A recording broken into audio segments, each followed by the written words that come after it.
I'm Sylvia Ryan, and I'm the pianist at Goodrich. I am Becky Aguilar.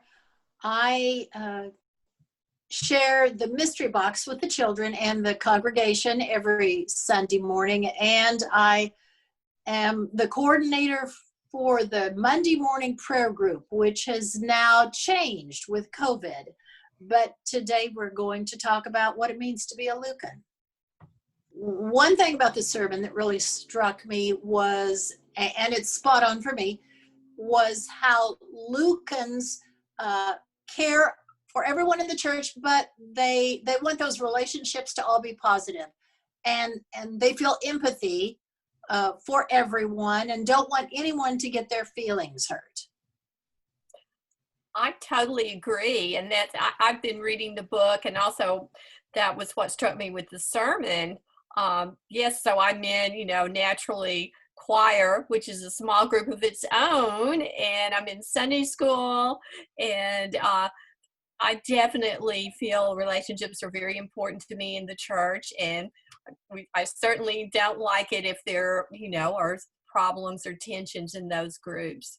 I think in my life with the church is the Sunday school time, where it's been a small group and we're all in there and we all have different attitudes about what's happening in our country, in the world, or just even things about scripture or whatever, but we all listen to each other and we would just, really try to hear the other person's viewpoint and just, agree to disagree and then find all these other areas of agreement. It means we accept all people here and everyone has a different personality, and we find a place for you in the church.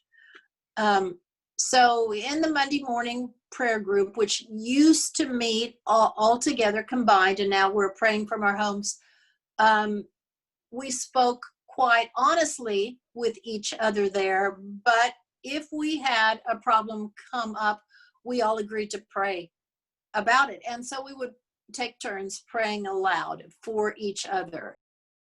I think in my whole time just in the church, and I was lucky enough to be born in the church, there have been, many special pastors, many special Sunday school teachers, Bible school and all that. But specifically at Goodrich, I really enjoyed having Disciple 1 and 2 training, and that was very special. And just my Sunday school and people in the choir that you just see them for years and you see how they really actually live out such a Christian life. And that has been something to just see those relationships. And of course, I really miss that right now, but we're doing the best we can. Another Sunday school class that was active at the church before was, we called it Among Disciples. It was the one that I was the teacher of, and everyone was welcome in my Sunday school class, but it was specifically open to people with disabilities. And we had several in the church.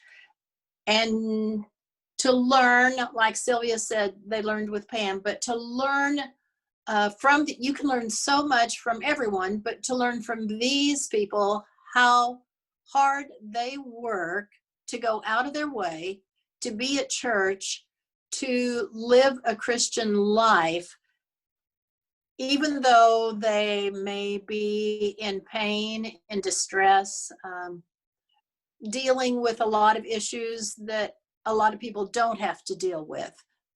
They take it all in stride because they want to be a Christian. I think at our class, it's mainly just listening to people's life stories and just how their faith has developed, and it kind of helps you.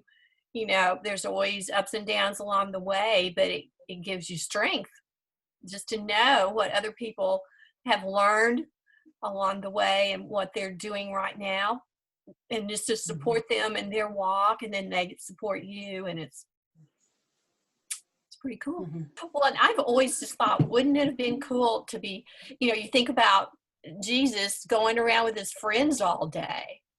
Of course, they were doing a lot of important things, but they actually were friends and they teased each other, or, they had little ups and downs with their relationships. Choosing to live with other people. And Desi talks a lot about living in community, and all the different personalities there are with Jesus and his disciples or in the Goodrich community, uh, you learn so much more, and you learn to love people so much more, all kinds of people.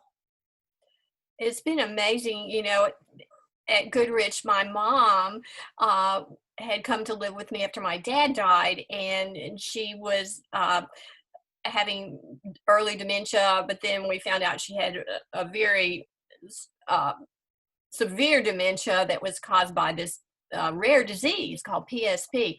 But everyone at Goodrich was so welcoming, and she had been a church musician, and she felt good when she was at Goodrich. And people would just step up. They would go out and help her get out of the car.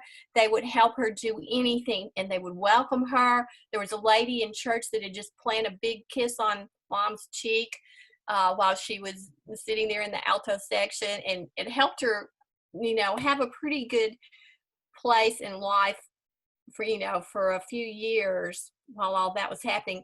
And that just meant so much to me, how everybody just chipped in. It was like a matter of course we're going to help her and welcome her.